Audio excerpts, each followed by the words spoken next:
and welcome into Buck and Honey's in Mount Horeb. I'm Zach Hanley alongside Maddie DeSaint-Fal. Maddie, thanks for being here.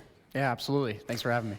Well, I want to go way back into March. Wisconsin hired Mike Hastings to take over the men's hockey program.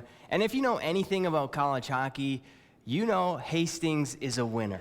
He's never had a losing season and built Minnesota State into a powerhouse on the ice. 6 straight conference titles, 8 NCAA tournament appearances, and 2 trips to the Frozen Four. We've talked about history. It's important you understand it. It's what's helped us get here as a family.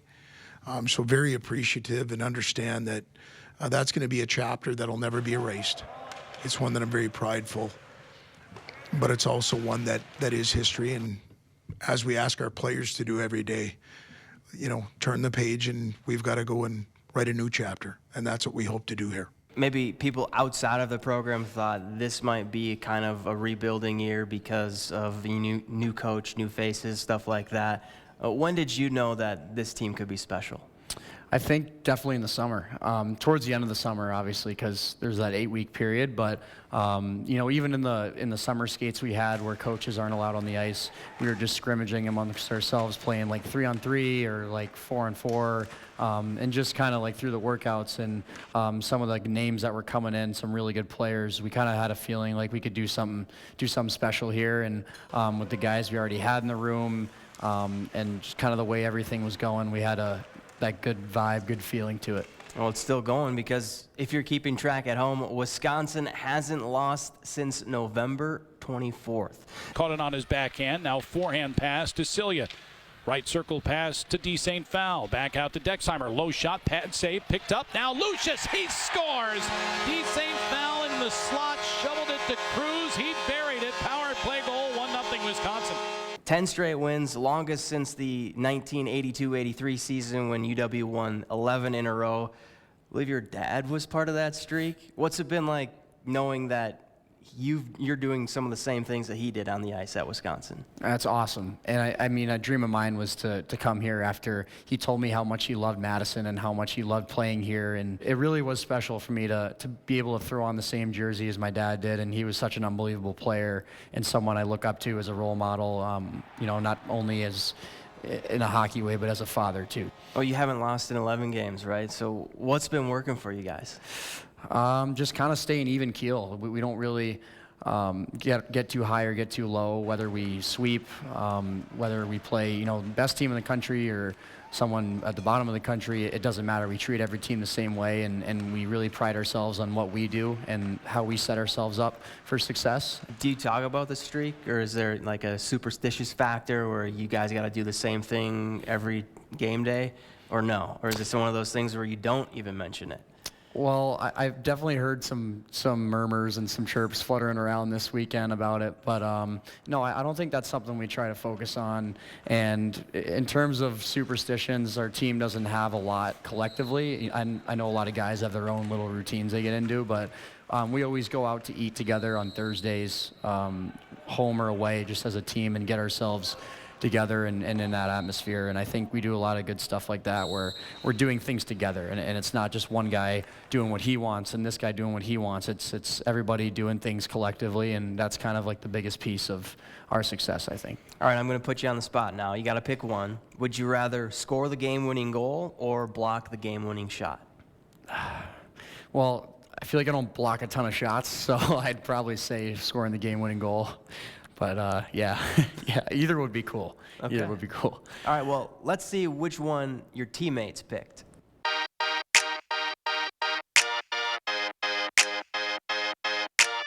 Blocking the shot, I think regardless if you're a goalie or just anyone on the team, it's kind of more of like a team statistic rather than an individual, and I think that's kind of what has made us go this far this year, is kind of being a team and all coming together as one. I think I'd rather block the game-winning shot. I think the boys get a little more excited when you lay your body out there and block one. I'd have to say block the puck. I think that'd be a bigger moment, and yeah, I think it would save our team like the chance to get tied. So yeah, probably block the puck.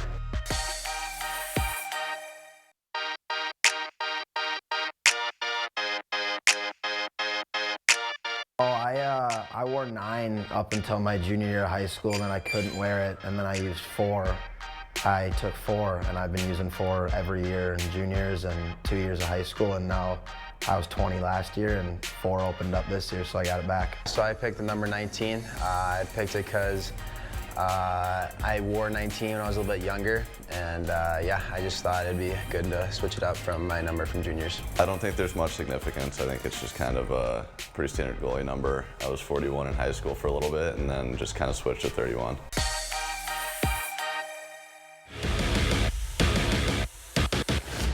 And welcome back to Buck and Honey's in Mount Horeb. Maddie, why do you wear number 12? Unfortunately, there's no real special reason to it. It was given to me on my 3rd team in juniors, which was the Chicago Steel, where I really liked it for the first time. I had it before, but that was the first time where I was like, you know what, I like the way it looks, and I'll probably just stick with it. So that was it. All right, well, you know hockey has a very unique lingo to it. We're talking biscuit, dangle, light the lamp, celly. Maybe what's your favorite hockey term? I'd probably say tilt. I like saying tilt a lot. Like, we got a big tilt tonight. Okay. Which is like a big game or Yeah. whatever. I even say it practice sometimes too. Yeah, I'd say that's my favorite. All right, well, now I'm going to give you a word. I'm going to ask you for the definition. Are you ready? Sure. Beauty.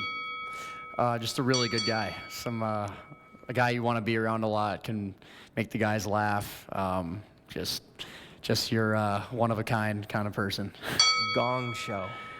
Gong show would be like kind of like a chaos, a mess, just kind of everything's all over the place. Yeah, I'd say that. I'd stop it there. Clapper. Clapper is a slap shot. Okay. Sin bin. Penalty box. You don't spend a lot of time in there? Try not to, but Okay. sometimes. Maybe my stick gets caught in someone's skate accidentally and trips somebody. Chiclets. Teeth. And you have all your real teeth? Yeah, thank God. Lip lettuce. Mustache. You growing yours out or no? I did for November a little bit, for Movember. Yep. But kind of takes a while. So I don't grow a ton of hair, so yeah, maybe I'll mix it up this year. I don't know. We'll see. Top cheddar. Top shelf, like upper part of the net. And yard sale. When someone like hits somebody and their gear goes everywhere, so maybe they lose their stick or gloves. And I think it could also mean a bench clearing brawl, but I'm not 100% sure on that. Okay. Your teammates picked out their favorite words as well. Let's take an inside look at their hockey dictionary.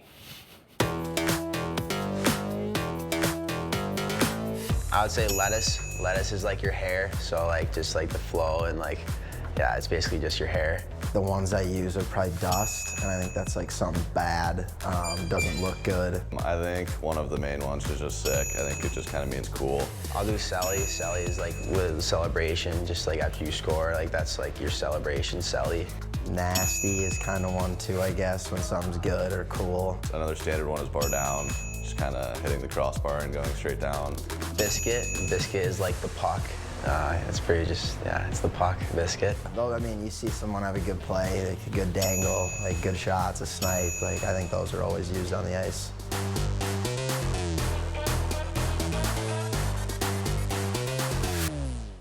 Start your dailies in a way that you can build some consistency so that at the end of the day, you know you've accomplished what you need to accomplish so that you can then get to the next day and do a little bit more. If there's one word Mike Hastings probably uses more than others, it's dailies. In press conferences or a practice, you probably hear that word once, twice, or even more than that. But it's for good reason. Hastings doesn't want his team looking forward or even back, just being in the present, taking care of the daily tasks day in and day out to start to string good days together.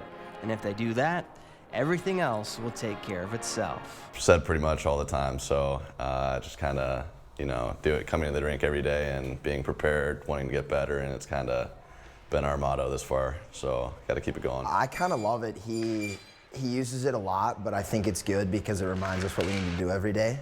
But I'd say it's probably, we're at the rink 3-4 hours a day. I think he says it a good 6, 7, 8 times. So Maddie, what do dailies mean to you?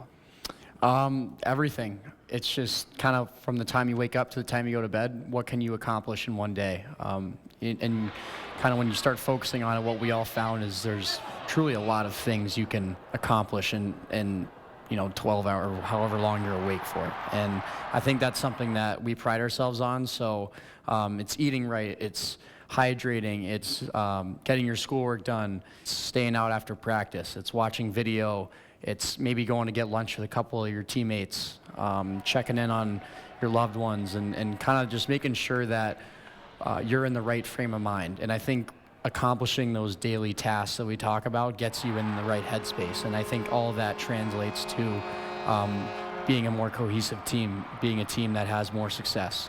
All right, well, now it's time for our Quickie Quiz sponsored by Quick Trip. Let's test your knowledge of Wisconsin men's hockey history. You ready? Sounds good. Yeah, I'm ready. All right, number one. The Hobie Baker Award is given to the top men's college player in the country. How many Badgers have won the Hobie Baker Award? 2. 2, can you name them? Blake Jeffreyon and Cole Caulfield. Bing, bing, bing. Shout out both of them. All right, number 2. Who's Wisconsin's all-time goal scorer? Mark Johnson. Mark Johnson. So 125 goals in 125 games. He also had 131 assists during those 3 seasons at Wisconsin. Not bad, right? Yeah, it must be nice. Yeah. All right, number 3. The Badgers have been to the Frozen Four 11 times. How many times did they leave as national champions? A8, B4, or C6? I'm going to go with C6. C6. 3 for 3. Not bad. Thank you. All right, well, now's a good time to remind you to give us a follow on Facebook, Instagram, and X to stay up to date with all things Wisconsin Huddle. We're back after this. And welcome to this week's Wisconsin Huddle Unleashed. I'm Zach Hanley. He's Tyler Wall, and we're going to putt. So I practiced a little bit from last time. Oh. Nothing, Tyler? We're just feeling it. We're feeling it out. Oh, gosh. Hey, no pressure. Oh. Is the floor slanted a little? No, I think it's, no, that's definitely not it. Oh, that's it. Got one. All right. I'm gonna need a ringer real quick. I thought you'd do a lot better. No, I told you, this might be the spot I need. Oh. All right. I gotta make one, right? Like, there has to be. Who thinks he's hitting one? There it is. Oh, yeah. Yeah. All right, we're locked in now. You know. We're locked in now. Nope, never mind. Ooh.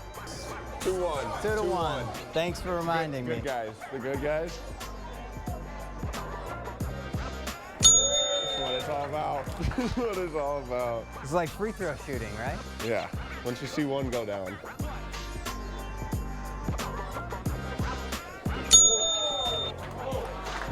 Marty just so happens to be here, and he just so happens to be a golfer. So we're gonna sub in. We're gonna sub in, phone a friend. Here we go, Marty. There it is. It's 1 for 1. Yep. So you a little nervous now that you see him go 1 for 1? There's 2. 2 for 2. There's 2. Oh, it's over. Hands are starting to sweat. Oh, yeah. 4-4. Uh-oh. Last round. So, how many are you going to make? You can call your shot. You're going to make 1, 2, or 3. You just got to take it one by one, but this is where the champions are made.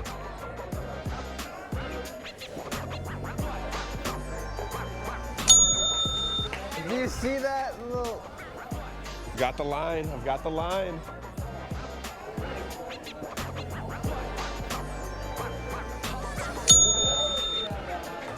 Here we go.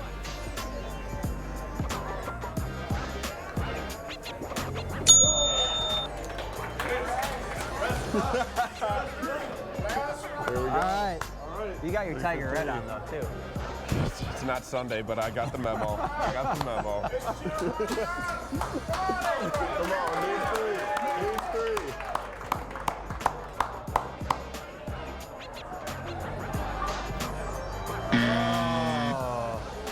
Well, I made one. Marty made more than me. Tyler made a bunch. Tyler unfortunately won, but anytime I'm going golfing, I'm bringing my ringer Marty with me. That's it for this week's Wisconsin Huddle. For Marty and Tyler, I'm Zach. Thanks for watching. More fun and games are coming up next week.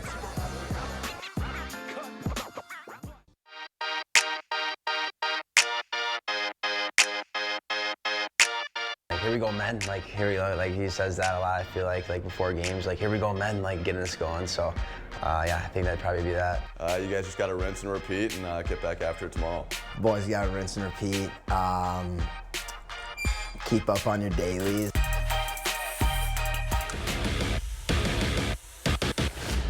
And welcome back to Buck and Honey's in Mount Horeb. Maddie, who on the team has the best game day fit? I'd say probably Cruz Lucius. He's got the best game day fit. What about you? I put myself in a soft top 10, Okay. maybe. I'm not too crazy with it. Yeah.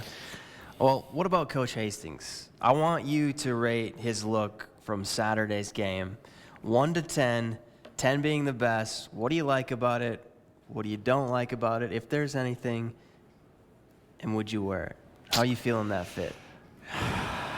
I actually do. I like it a lot, and you don't see him pull that off every day. It's usually sort of like a black gray, but I really like the plaid. I do like the consistency. I like the shoes. I think those are Cole Haan's. I have a pair of those. I think we've talked about that. He's a big shoe guy.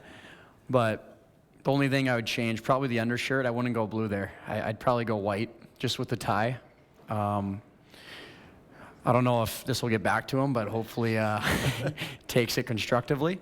But yeah, I mean, overall, give it a 7, 8 out of 10. So, okay, would you rock that? Personally, I don't know if I'd be able to pull that off, but I think, I wouldn't mind it. All right. Wouldn't mind it. Well, that's it for this week's Wisconsin Huddle. Be sure to join us on Monday, January 22nd for our next live taping at Buck and Honey's in Mount Horeb starting at 6:30. For Maddie DSP, I'm Zach Hanley. Thanks for watching. We'll see you next week.